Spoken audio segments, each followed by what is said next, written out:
Good afternoon. This is a special edition of Speak On It. My name is Kofi Malik, Dr. Kofi Malik. And today we have a young lady. I'm going to let her introduce herself because I'm going to call her what we call her, but she might want to say who she really is.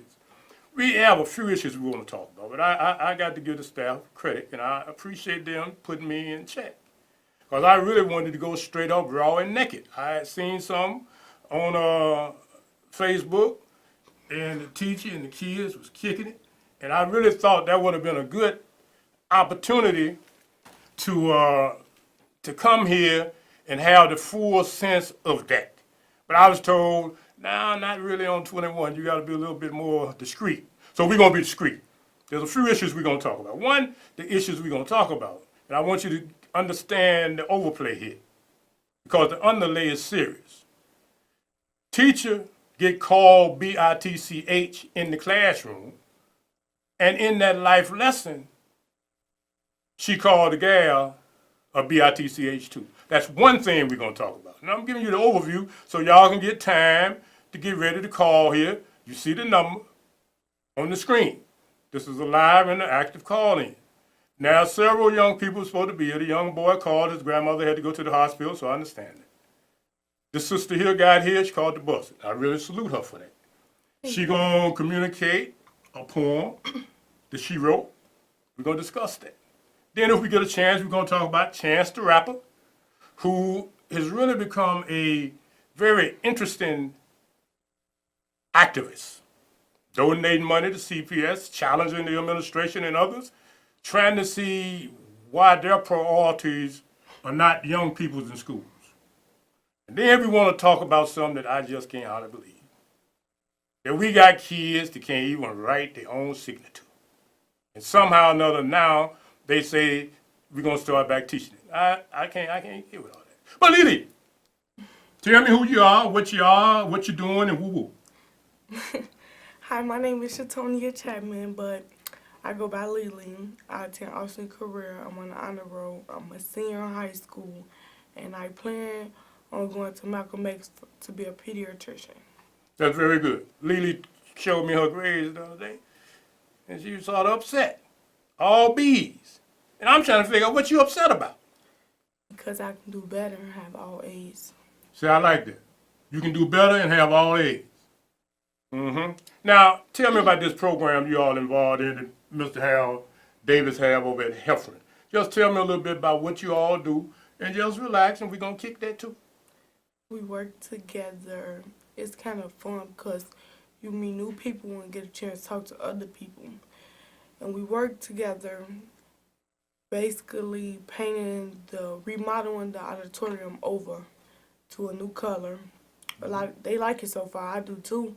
But it's kind of fun because you basically getting paid to do something easy, which is painting. But it's not always about the money. It's about being away from so much that's going on in the world. You get a place to go, and that's stuff. I was impressed with that. I was asking the young people, why you here? Because yesterday they got paid. So I was asking them, why you here? But more young people than I expected said they was there because it was a safe place to be. I'm trying to say, what the hell? They didn't say it was about the money. They said it's something to do and it's safe. Now that's a message I think Chance the Rapper and a lot of others want the Aldermans and the mayor to hear. You all got it twisted. You think you need more police facilities and training facilities and all of that. But these young people are just looking for somewhere to be safe. Matter of fact, Halloween, hell, about half of y'all didn't come to work, right? Right. Scared. And I know why they were scared, because, hell, I was driving from the school the other night, and some idiots started shooting and shot my radiator out of the car. Damn near cost me another car. 2 of them got hit, but the bottom line is, these kids are walking down the same street, Main Street. You driving in traffic, and a bunch of idiots start shooting. Now you want to come up with another facility. You need to put the police on the street every day with them automatic weapons, just like you do when they have a terrorist attack in a church down south. But as long as they killing each other in our neighborhood, it's not an emergency. And that brings us to one of the things that Lily gonna deal with here. Lily, you wrote what you would call a poem. I want you to explain how you came to that before you do that. Come on, kick it. Okay. First of all, I come from, well, not come from, but I grew up, well, lived on the block on 13th and Avery, and I done seen everything you could possibly see. So it started off with me seeing that stuff, and I'm like, I can't do nothing about it, so I'm gonna just put it in a poem and say it in front of as many people as I could to get how I felt out. So then it started with me, people failing, little boys failing, and I got a 13-year-old brother that's in 8th grade, and he's on the honor roll. So I'm like, we can do better as far as that too, because if he can do it, another boy can do it. Mm-hmm. And then as I'm getting to the poem and I'm writing, the Kanika situation came up, and I'm like, I should write about this too because she didn't deserve that. And also Trayvon Martin occurred in my mind too because I feel like he didn't deserve what he got either. So I wrote the poem based on him. Okay, never mind, leave it there. Keep going. So yeah, that's basically what I wrote the poem about. All right, you feel like speaking the poem? Just relax, do it. Okay. I come from all 13th in Springfield, where they read you your rights. People robbing, killing, and stealing. I told you it wasn't nothing nice. Last year, this boy got shot on 13th in Springfield. I couldn't do nothing but scream for my life. My little brother, 13 years old, in 8th grade, trust me, we could fix this light. My older brothers in college, doing something with their life. As my mother struggles to cook some rice, as we trying to make this life go right. The other day, a girl told me she was about that life. I said, stop, wait, read these rights. Every other day is killings. Children losing their mothers, mothers losing their children. We all want answers, but that's not up for discussion. No one asks questions. No one look for clues. Oh yeah, did you hear about the news? 17-year-old boy hoodie on, drink candy, ready to have some fun. But the police swear they seen a gun. Now Trayvon, my life is done. Oh wait, I'm not done. 19-year-old girl out with so-called friends. They swear to be her friends to the end. She came up missing. We all wondering like, damn, what Kanika friends? Sorry, Kanika, we knew this wasn't your plans. If she did this to herself, then what them cameras, man? Everyone swear they feel the pain until it's one of them dying on the scene. So I still yell, no justice, no peace. The police will never release the real speech.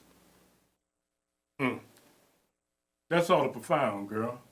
And it came out of your own head. Yes. Your own experience. Yes.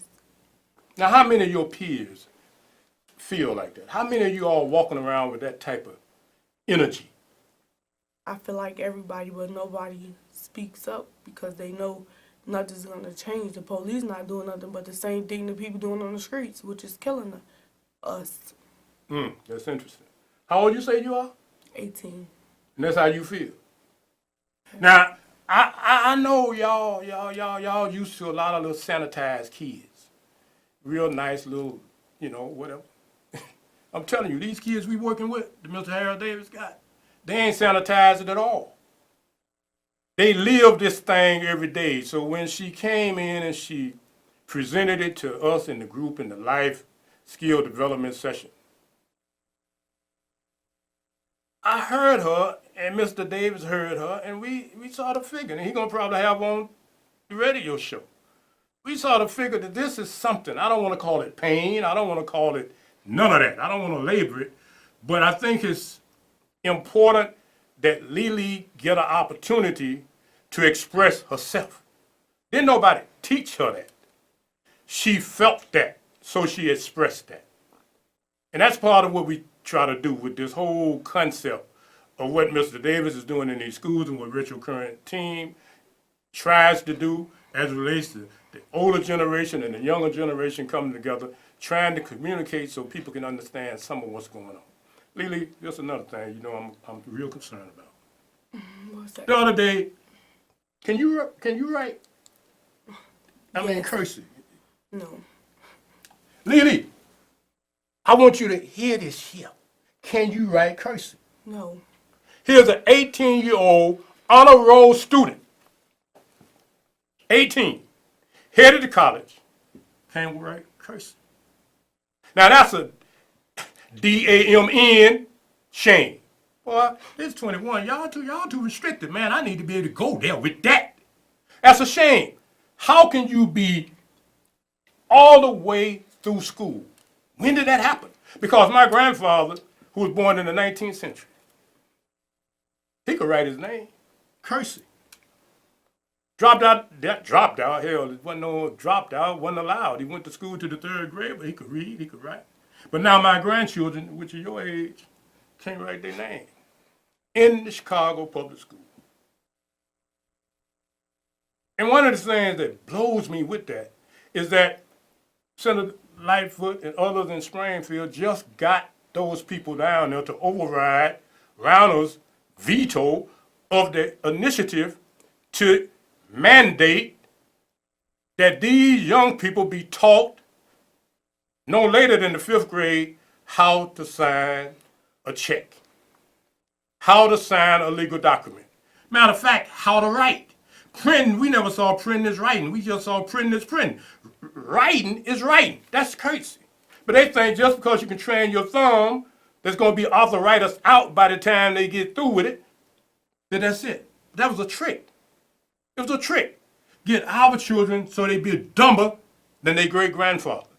And all of you DAMN politicians that went along with that, all her educational career should be ashamed of yourself.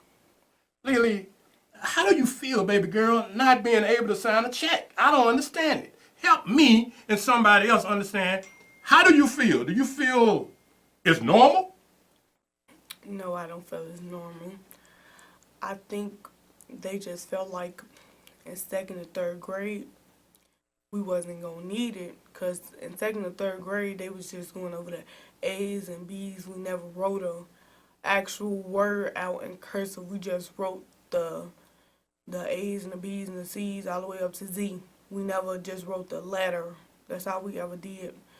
So when I do go to the curse change, cash checks or something, and I got to write my signature, I ask my mama to help me. You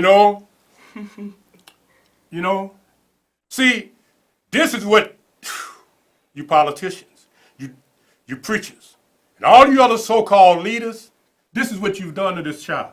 Here's a young woman here that could be a mother. When she go to the currency exchange, she can't even cash her check. Her mama got to help her. And we're in the 2017.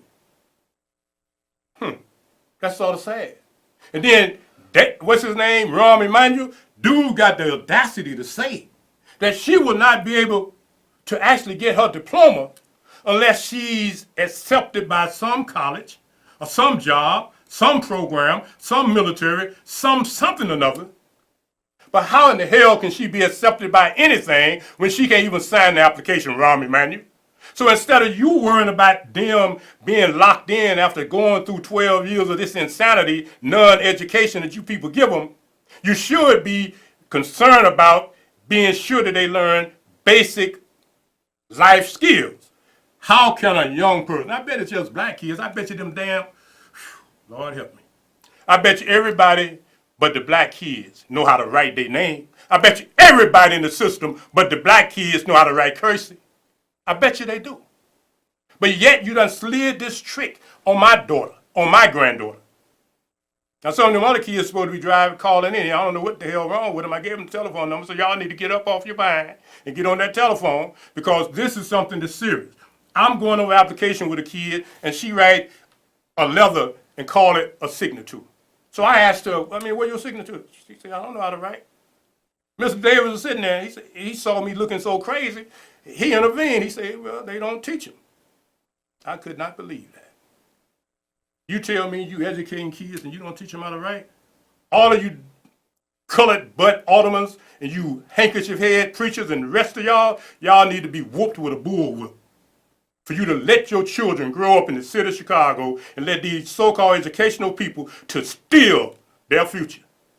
You know daggone well they ain't gonna be able to use no computer in every situation, and they got to know how to do the basic things in life, reading, writing, and arithmetic. And you allowed this to happen. So I salute the senator and the rest of them that overrode this thing down there in Springfield, 42-12. Now, baby girl, we want to go to something else. We looked at this the other day, and I want you to tell me what you think.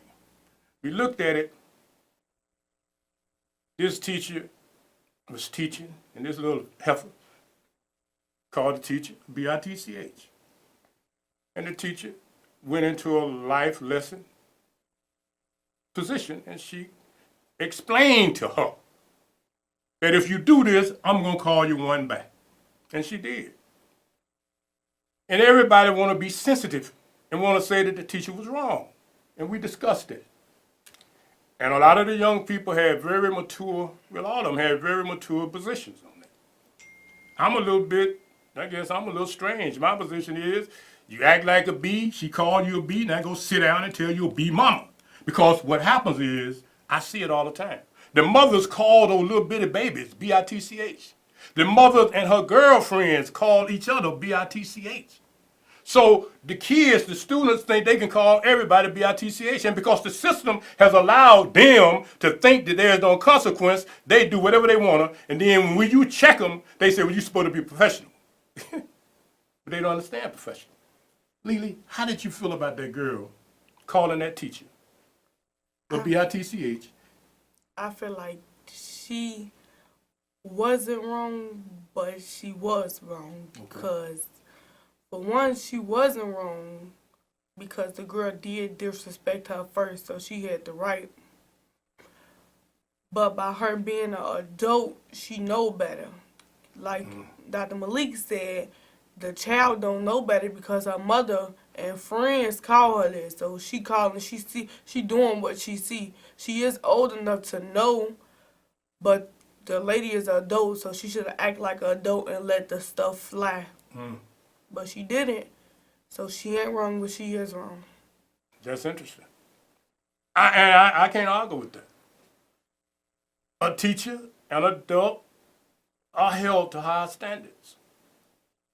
But, and we're going to talk about this, but I see we got a caller. Caller, speak on it. Yes, Doc, and it's very good to see you back again. Yes, sir. Just listen to you, but you used to discuss this some time ago. And again, there's a lot of accountability that we could throw on a lot of people. Our education is horrible. First, they bring in computers, then they bring in the calculators. Well, they cannot count. If you ask them to figure out something, solid geometry or something like that, they don't have no idea. They have to have things to help them maneuver this. But again, the playing field, hey y'all, I'm speaking. The playing field is not even. See, other districts, they have good, excellent, how we should say, tutoring. We read out of old books, things from 1949 or things like that. They read the books of today. They don't have penmanship. I remember about 10, 15 years ago, I heard if you ask a kid to write his name, they couldn't write their own name. When we used to go to school, we had penmanship. You had homework on penmanship. You had to write the alphabets. You had to write the numbers. Now they go to the computer. I brought my son some books, my grandson, some books to read. Guess what he do? He go on the tablet and read those books. They don't do anything. We had no business putting politicians into our education system. We don't have no business. The educators should be the ones to tell what we need, how to do it, and let's get it together. Look, you see schools out here where football teams, they don't have enough kids to play football. They got some schools out here probably got 1,000 people in the school where it's supposed to be 3,000 or 4,000 people. Where are all these people at? So again, listen, Doc, it's so good to see you on here again. You speak the truth. A lot of people don't want to hear it. Just like you said, a lot of people should have been calling, and that's a shame. But listen, thanks for taking the call. And this is Steve, too, Doc. Yes, sir. Thanks for taking the call. Let me get out there so I can hear your response. Well, yeah, I'm always honored that you take your time to call in. And we do this periodically, but like I tell Lily and other young people, you know, since they didn't have school today, and we still wanted to have them involved in something, we figured we'd take this opportunity. So periodically, we will be coming to 21 until 19 get back working, allow us to do live shows. We'll come here because I think it's important that issues that are current be addressed while they're fresh. Now, Lily, I'm going back to this school piece. How much of your coursework do you do online? On the computer, on the tablet, whatever? I do more paperwork in the school I go to now instead of Okay. computer work. Okay. And how do you feel about that? Good, because it's frustrating being on the computer. I never want to take a class on the computer because first of all, you ain't learning nothing. I need a physical teacher in my face talking to me. That's right. Now, she said that. We had never talked about that. She said she need a physical human being in her face, talking to her, teaching her. But you daggone so-called scientists want to make us think that our children gotta learn the way you people learn. She need human contact. Black kids need human contact. They need teachers teaching them, not no cyberspace, virtual space, computer. But what you've done, you have played us. And now you have taken 3 or 4 generations of our children, grandchildren, and dumbed them down. And when the future come back, you and your kind gonna look at us and poke fun of us and call us slaves because you refused. You took our money and you refused to educate our children. But the problem is, there are a few folks like me still here. And I have to admit, I thank the brother for checking me today so I don't go all the way crazy. But, you know, you get my drift. It's a disgrace. All of you people running around here want to be close to white folk, the man, all these other folk, thinking you big shot, and now your kids can't read, they can't write, and you letting them sit up in a room all day playing with computers, and yet the only thing they can do, the black ones, is play games.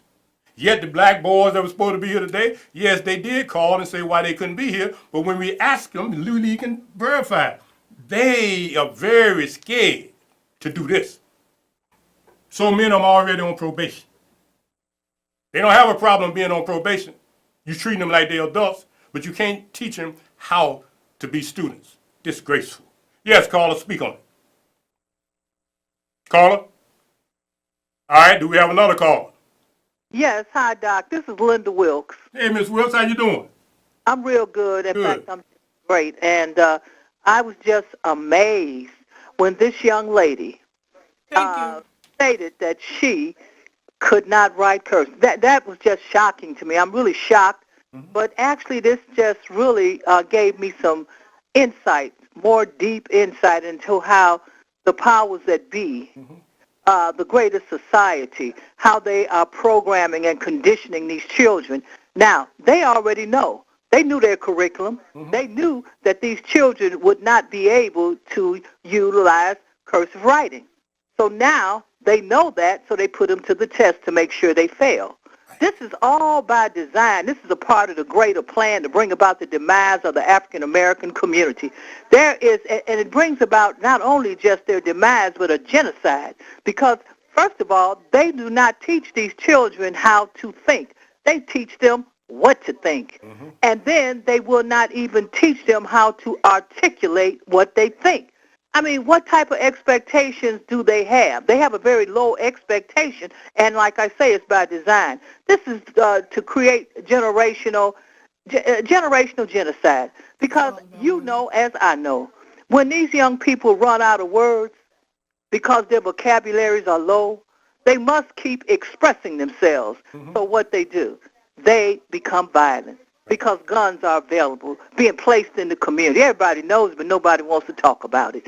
And I'm glad that you're here and you're holding these politicians' feet to the fire, because they need to burn.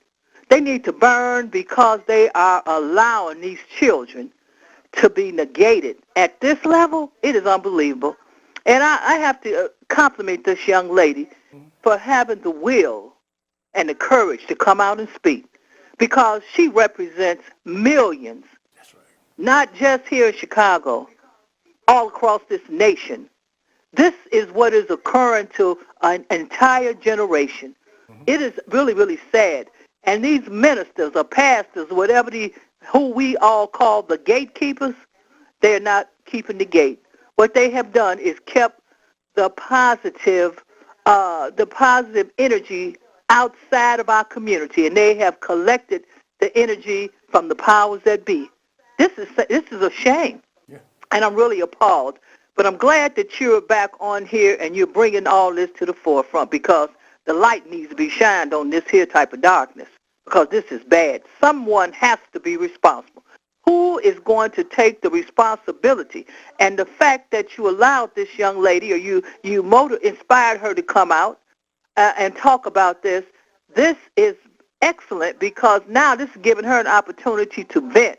Right. Can you imagine, just say 1,000 young ladies and another 1,000 young black men holding in that type of information? Mm-hmm. And it's like a balloon blowed up so tight that they just can't burst. This is just genocide. It's happening globally because people have learned and they're awakening, and the veil's being taken off their face, and what has been hidden is coming to the light. So, Doc, you brought this to the light, and it had to be brought to the light so that it can be annihilated. But anyway, I appreciate it, and I appreciate that young lady, and I appreciate you for what you're doing. And just the only thing I can say is keep doing your work. You have to step up your game and get back out here and do it more aggressively, because I see it's needed. Thank you. Thank you, Sister Minister. I appreciate it. And I know you've been out here on the battlefield for a long time, and you're right. Our generation, I'm telling you, Sister Minister, when that girl told me that she couldn't write, and I asked the other kids, and most of them couldn't write, I couldn't believe it. I couldn't believe it. Now, is that something wrong with me and this lady? We your grandparents, and we was taught that you had to, learn how to read and write and count. But you all generations don't have to do that. What do they do with you all in class? What do they do? Help me understand, because the terminology, like you said, girl calling the teacher B-I-T-C-H. I remember I was a young boy. I was in senior school. And I was out there running my mouth. And even back then we used that word, but I didn't mean no harm. And I said it to this girl. Dude took that gun and put it in my face, and I had to bite my tongue off. Because even back then, people checked you when you used that word. But now, they don't check, but they don't teach you nothing better. What can grown folks do, Lily, that will help you all be the best you can be? What do you think grown folks need to be doing? Well, I feel like, I go to Austin Career, and they teach us a lot of stuff. Like, they actually care about us. Okay. And you can't say that for every school, though, because I've been in some schools where they don't care. It was all about the money. So I just feel like everything that's going on in the world, and with the laptops, and it's just all about money, money. Some teachers just there just to be there, don't even be teaching students. They just there for the money. They don't care. That's amazing, because let me go to this over here for a minute. Now, I have to move forward, because these bifocals ain't going to just let me sit here and run my mouth. Now, along with the crazy piece, there was another piece here in the paper. Whereas out at Cook County Jail, black woman running the school over there. They used to call it something else. Now they got a new name. But somehow the Inspector General said there was a lot of stuff that shouldn't be going on. But Chicago Public Schools, overrode what he had to say. But the bottom line is, even in jail, our children are engaged in activities that the politicians are playing ping pong with. And it's a sadness, because in jail, you would think that they would be getting a better education. But according to some of the people involved in this, the Inspector General might have came, but he didn't really spend much attention talking to the black people, the kids, and the black staff. So he write what he want to write, and then Clay, whatever his name is, the one over CPS, he sort of like said, man, what you talking about don't mean nothing. We run this. That's what the politicians are doing now. And under this new administration, it's straight up whatever they say is. And since you don't have really elected aldermen and representation, we in trouble. We in serious trouble, y'all, because education and safety is not something that Negroes should expect in Chicago. I'm telling you. People are scared, and I'm looking at the streets now, Lee. I don't know about in your neighborhood, but I was driving down the street the other night. I went down the wrong street, and I saw so many people out there selling dope, your age, until I couldn't believe it. I thought that was over. Now, if I go down the wrong street and I see it, no lights on, just young boys, I wouldn't dare blow my horn, because I know they would have blew me up. When you're on the bus, when you all leaving the school at night, how do you all be feeling, Lily? How do y'all feel knowing you got to get to Madison, knowing you got to get 2 or 3 buses? How do y'all be feeling? Well, I'm scared because Say that again. You what? I be scared. I don't know anybody in the neighborhood, and the people I work with, everybody go their own separate way. And when you on Wilcox and Cosner trying to get to Chicago Avenue and Pulaski, not safe too, then you gotta take a walk I be by myself. I be thinking like I should have got some mace or I should have brung a taser, but there's so much killing and shooting going on, cause none of that beat a gun. Right. So it was no point of me bringing anything. So all I do is pray and keep my head up and watch my every surroundings. Now, y'all think about this. This our granddaughter, Miss Wilkes. This is what she live with every day, every night. And then we got these little young white boys and girls and Hispanic boys and girls ain't but 2 years older than her. They the police. They got the jobs riding around in the car, kicking it. When they get ready to go coon hunting, they jump out and harass her and other people. But yet and still, the test just came, and all of those applications, most of the black people was eliminated because they said they had bad credit. They said they had backgrounds. They said they couldn't pass the drug test. They had 1,000 reasons to eliminate people like her that could help her feel safe. But they're going to bring in all these outsiders into our community so they can make $72,000 and $80,000 a year overseeing us. And then you wonder why our children snap. Our children are living in a perpetual state of fear. And what me and Ms. Wilkes and other caller are concerned about is that we don't want this fear to turn into hate, because that hate do turn into genocide. Yes, it does. When they feel frightened, then they kill somebody that wasn't deserving of dying, but they went automatic. So if she walking home scared, the first sound she hears traumatizes her. So now as she move around in her life, she walking around expecting what? Violence. And then you got an administration. Whew, y'all really blowing me, man. Man can't express himself. You got a doggone administration that sit here and say this is a sanctuary city for Hispanics. For everybody but Negroes, everybody but her. She ain't got no sanctuary. Rahm Emanuel, you other coloreds. This girl deserves the same sanctuary that all these other foreigners get when they come here. She deserves the same education. She should be taught how to read and write just like they are taught how to read and write. And I want to know, why are you doing this to my grandchildren? And in a minute, you damn alderman, we really are going to hold you accountable. Because I'm going to get out here like Chance the Rapper. And I'm going to get out here with some of these other young folk, and we're going to help these young people organize against your old, crazy, irrelevant, outdated behinds. You sit here and you play these games, and you ain't got enough sense. Here this young man is. He done donated $1 million of his money, raised other millions. He go down to talk to the city council the other day because they finna spend over $90 million to expand the training academy for police, but yet they ain't got enough money to educate her, to teach her how to read, to teach her how to write. But yet you got money to spend to teach your kids, Rahm Emanuel. You want to teach your kids how to kill her, but you don't want to teach her how to have a quality of life. You're a daggone hypocrite. And all of you other politicians that allow this insanity, y'all need to go somewhere.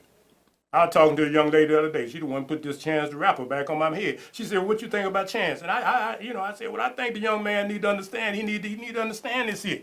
He gonna be like Kaepernick. He's trying to stand up, but they're gonna cross him out." And she said, "Well, somebody got to speak. Somebody got to do something." You ever heard of Chance the Rapper? Yeah. What you think about Chance the Rapper? His rap and what he's doing as it relates to trying to be sure that you all have the resources like at Orr and these other schools. How do you feel about a young man like that who's only about 6 or 7 years older than you? How you feel? I feel like he's amazing because I feel like a lot of other people should be trying to do what he do, which is save schools. He's saving a lot of schools by himself, and it's not always all about the money because he don't have to do it. He chooses to do it. So I feel like that's an amazing person. Do you feel that he will become a target by these politicians?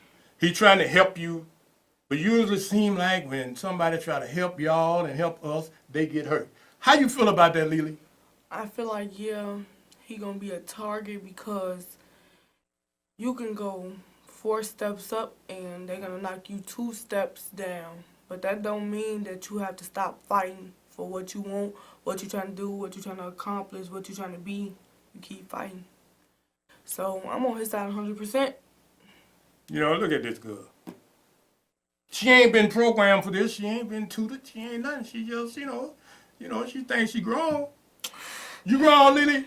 Yeah. She thinks she grown. When had a little hair done, she thinks she really kicking it down. Don't you, Lily? Yeah. I told her don't have her hair done. She got paid and went and spent that money on her head.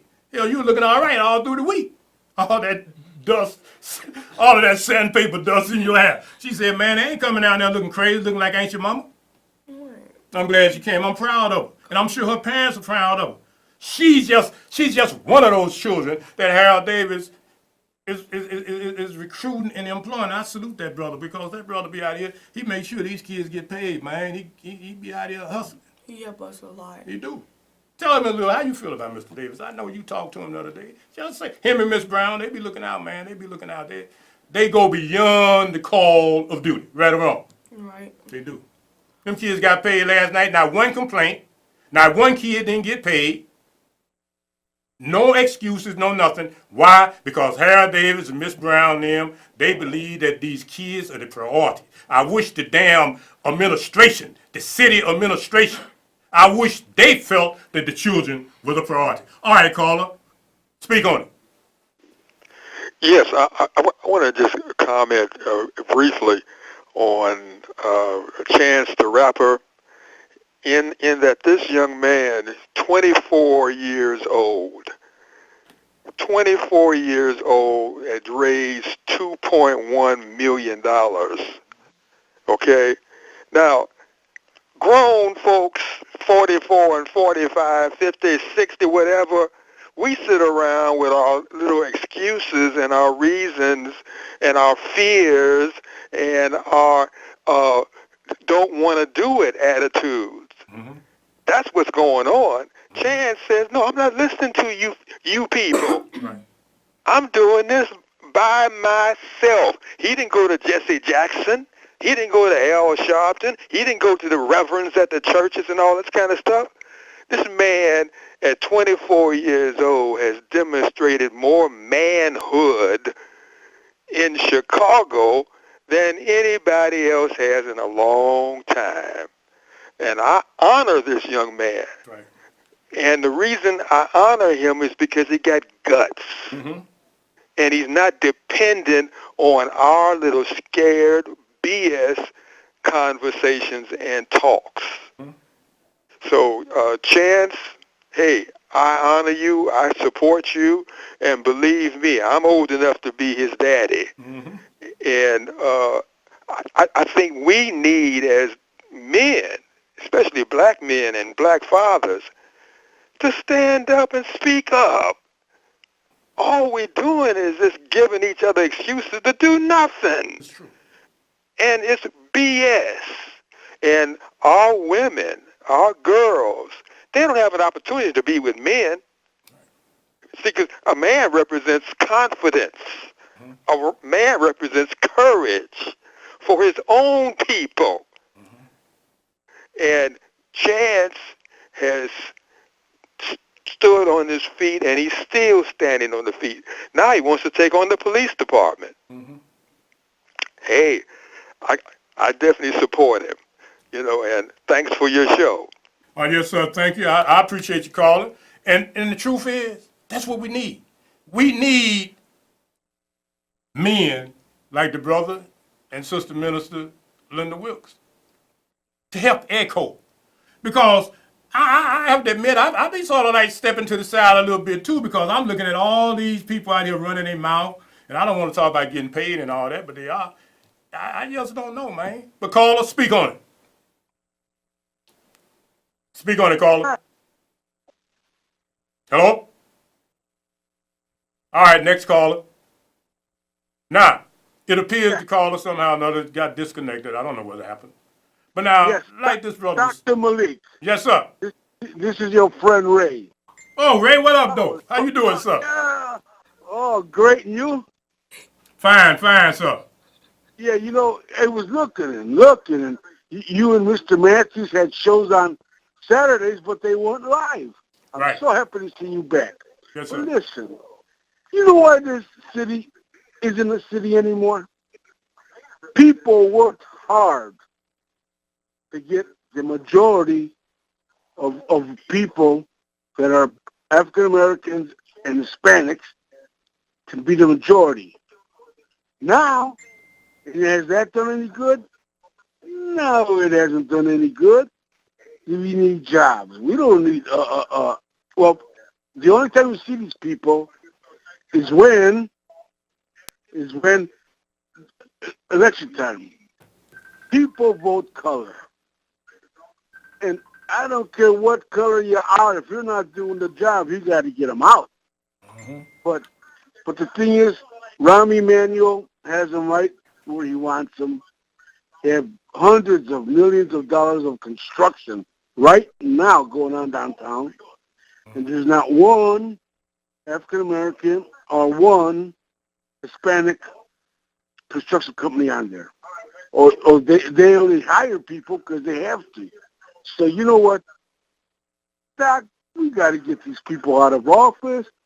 I wish people like you would run for office because this city, I love my city. I'm 69 years old. I grew up here. But I'm so tired of us getting screwed around. So I'm going to sit back, relax, and I hope that you're on next week. Thank you, Brother Ray, for calling, and I really appreciate it and glad to hear from you. Now, let me just say this here. Ray, right. The truth of the matter is, of all them billions they spending downtown, I think they say Negro contractors might be getting about 8 or 9%, which ain't nothing but a couple of $1 million here and there. It's a disgrace because they all got this thing already set up. And all of the talk that they do, we still can't get a piece of the pie. We can't even get a crumb. Okay, call or speak on it. We're running out of time. Call or speak on it. Caller? Yes, hello. Yeah, you good talking, evening, talk. Okay. Now, as far as raising money, it's not so much a matter of having to raise money. It's holding on to the money that we've got, in the community, like with this lottery, If we just took that money and collectively put that money in the pot, put somewhere to do some good, opposed to putting it in a fantasy dream, we could have money for a lot of things. Education, protection, industries, anything, But that should be a thing for this holiday coming up. Take that money and put it in, collect that money and put it into a constructive endeavor. That's my comment. Thank you. And I appreciate you calling to make that comment. Thank you very much. Now, Lily, what what's on your mind, what's on your heart that you just want to share with people your age, your own young people? What would you tell them? How would you tell them, realistically? Here you are, an honor student. I know you had all B's, what I saw the other day. Just tell me, how do you find the discipline? How do you find the focus to be a good person and a good student? Tell me. I feel like it's not easy. You're going to go through a lot of stuff because I actually can't believe I'm sitting right here today. But I went through so much, like a lot, and I was tired of my mama being disappointed in me because she knew I could do better. So I'm like, this is my last year of high school. I've been to summer school over 3 times. I just had to do right and make my mama happy. So I'm like, my senior year, I can't play around. So when I got in school, I don't go there to make friends, me and people face. They actually, since I wrote my poem, they've been giving me opportunities to go places to say it. My principal wanted me to go say it at Loud in the Bomb, which is a poem show. I'll be in front of like over hundreds of people. So I got a lot of opportunities, and if I would have knew that it would have been like this back then when I was a freshman and 8th grader, I would have been doing this.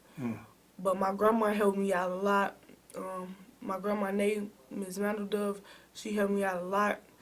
And she actually talked to me about how I got to change and stuff like that. So I'm here today telling y'all, if I can do it, you can do it. Even when you struggle and you feel like you on top, because at first I had all like 3 A's and the rest B's, and then it dropped down to B's. And I was wondering, like, dang, no matter how hard I try or how many stairs I walk up, I'm going to get knocked right back down. But I didn't let it bother me because I'm still on the honor roll. Mama's still happy and proud of me. Now, check this. That's a hell of a thing. She didn't say nothing about what she's trying to do for herself. She's trying to do what? Help her family. Be proud of her. There's so much we could say, but I'm looking at these callers. All right, callers, speak on it. Hi, good afternoon. This is Shatonia's mother. Yes, And, ma'am. Doc, I just want to say, first of all, Shatonia, I'm very proud of you. Secondly, Doc, I want to touch bases on a couple of things that you discussed, starting with the incident with the teacher. First of all, respect is taught at home. There is no more grandma or big mamas, as they say. My mother taught me. I was raised by a Southern woman, and even though she's 9 years, I carry what she taught me out into the world, and I instill that in my children. I was blessed to have a tremendous supporting people to support me, to make me want to do better and strive for me and my kids. And I instilled that in them. And she had her brothers who graduated from high school, went off to college, got jobs. It can be done. Everybody look at our young people and downgrade them, but these kids are our future, regardless of whether we like it or not. So you're looking at your future when you're looking at these kids. And we need to realize that. I was taught handwriting and cursive in 3rd grade, but I don't know a thing about a computer. So I figured I couldn't help Shatonia with her homework and everything because I didn't know anything about computers. So it surprised me when she got in high school and said she didn't know how to write cursive. So everybody's jumping on the band with everything's going to be technology. You got a child sitting right there saying she needs her teachers in her face, communicating, talking with her, explaining to her step by step. But I really appreciate you calling. Say something to your mama. You know you want to Hey, keep. Mom. See you in a little while. Okay. Well, thanks a lot, too, and I want to commend you. She really be taking care of her busy. Don't you, girl? So I'm busy. That's right. Yes, caller, speak on it. Yes. Hey, Doc, you know what? Yes, sir. I was waiting for the get online to talk to you, but what I was about to say, your mother just reassured what I just heard. See, it's a wonderful thing to have a backing. You have someone to support you and try to motivate you. That's okay. You know, you got to do your best. You got to try to do your best. But listen, I want to tell you something that people have a tendency of forgetting. You are your brother's keeper. Always was given to you so freely, it's easy to give back. In other words, when you see other people that don't have those opportunities of having a family or having this or that, you help them out. Let me tell you, the best thing that I ever learned in my life is called a study group. You get people together, you study your work, and it's a wonderful thing. It's a wonderful thing. Because adults, we do everything we can to try to give you everything that we think that you need. Some people don't have it all, but that study group will be very important to you. And don't forget, never look down at nobody. You are your brother's keeper. Always try to help someone. Thanks for taking the call. Oh, yes, sir. Appreciate that. And you're absolutely right. And you know, there was a time we sort of like, I think we believed that, we echoed that, but I think the community is somehow or another become, I don't want to call it apathetic. I guess I just have to call it what it is. Hopeless. I mean, I think people sort of feel like, Lily, I mean, they see it, they hear it, and they adapt. And what we got to do is figure out how to reboot ourselves. Because right along and now, we getting the boot all up our so-and-so, so-and-so. Because we have somehow or another sit back and let these carpetbaggers, oh man, like the people that run this administration, let these people just do them. And what's happening in Washington? And once again, when you talk about that girl calling the teacher a B and da-da-da-da-da, but when the president of the United States speak to the world in the same language he uses.